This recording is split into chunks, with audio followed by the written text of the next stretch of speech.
What's up, everyone? This is Joe bringing you some StarCraft 2 strategy. Today I'm here with Enchattin. We'll be looking at a Protoss versus Zerg matchup. This is the replay, of course, of Masters League Zerg versus Enchattin. Rank 1 Diamond at the moment. On his way to Masters. He'll be there anytime. And yeah, let's walk us through this game. All right, well, pretty much, I'm opening up with Forge Fast Expand, pretty standard in PvZ. You can either do this or you can do a gateway opening with the Mothership Core pressure.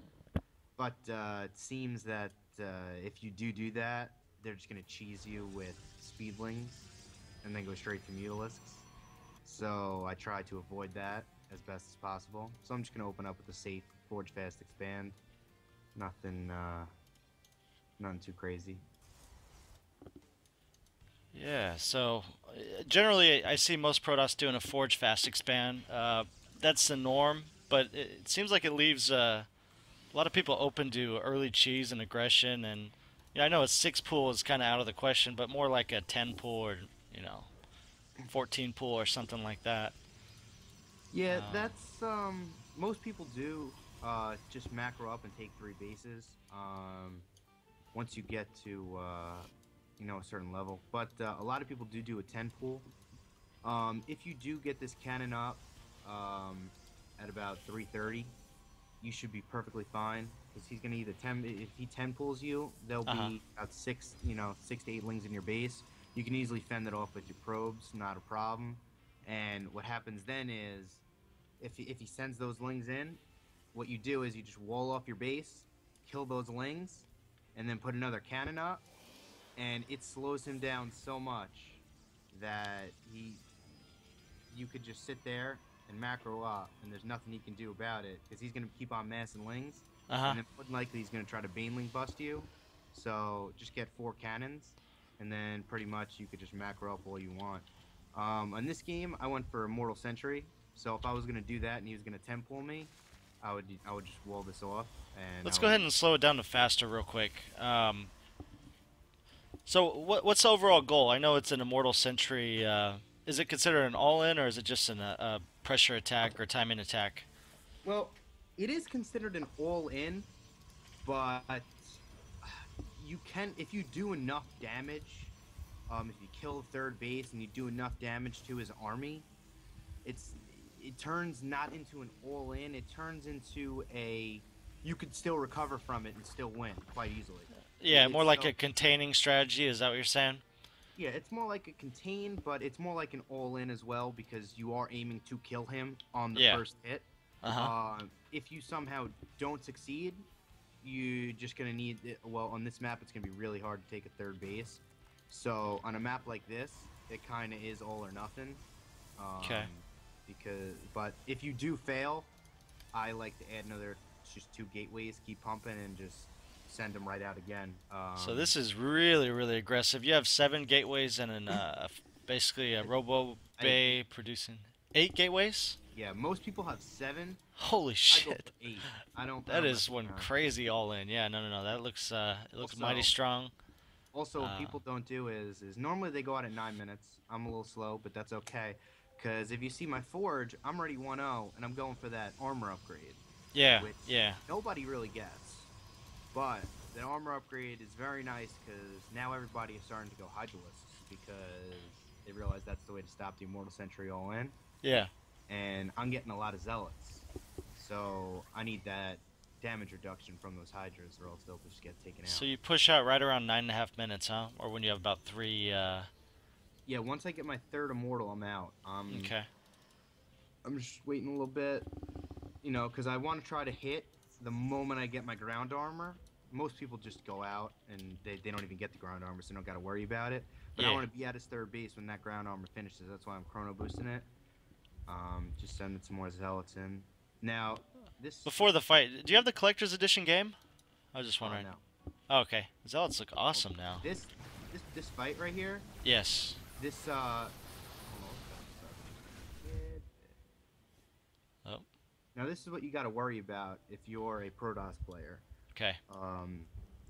With this strategy, what they're going to try to do is they're going to try to catch you in the open field and they're gonna try to kill your sentries, and then if that happens, you kind of are screwed. Yeah, So yeah, always pay I know attention to about your that. army when you're moving it. Uh-huh. I have my sentries in front. It really doesn't matter where you have them, but when he engages here, he's gonna go right for the sentries. But if you have force fields like that, I had 6 sentries to start. I'm gonna end with 6. And that he didn't kill any of them. But Wow. this little Yeah. lonely guy over here decided to just die.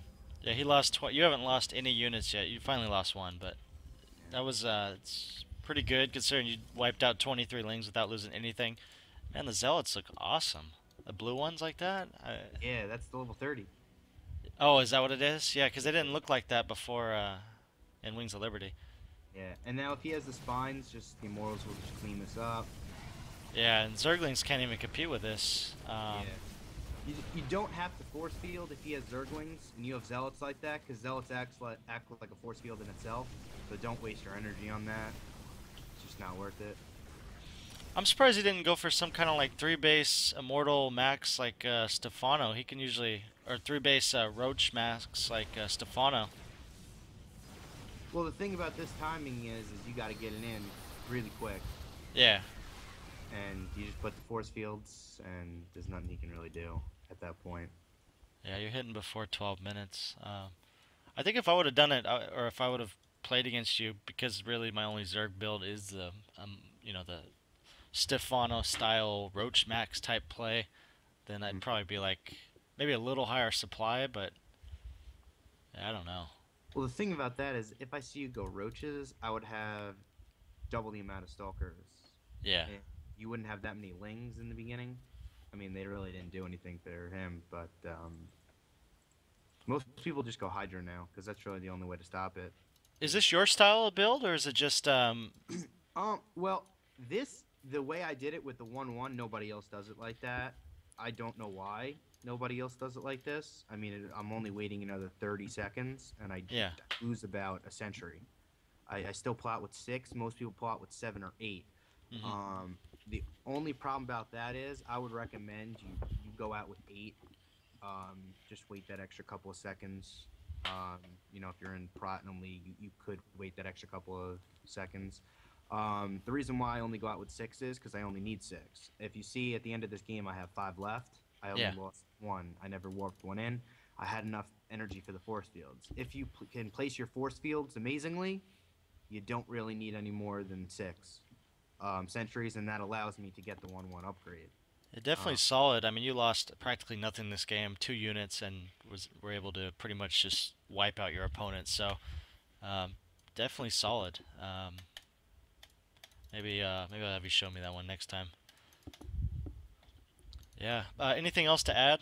Like any key things to note, or uh, Key things to know is just make sure you go out the moment you get your 3rd sentry. And this warp prism, um, normally what you want to do is you want to put it down a pylon to warp in, and you want to use your warp prism as a micro tool, to pick up units and to bring them back.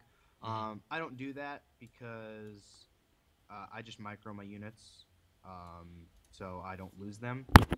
Uh, but if I were you, I would just bring a little pylon, proxy pylon, and just warp them in through the pylon and use your warp prism to pick up immortals, when they're getting hit, and Mhm. then bring them to the back to safety and drop them immediately. And that should take care of that. As far as this is concerned, this is a really good strategy if you're just starting out versus Zerg, because not a lot of people know how to handle it. As you can see, this was a master Zerg that just didn't really know what to do. I could tell. Yeah, he just completely panicked, and yeah, like you said, the counter would probably be Roach Hydra, right? But he tried Actually, to survive on like a pile of lings, basically.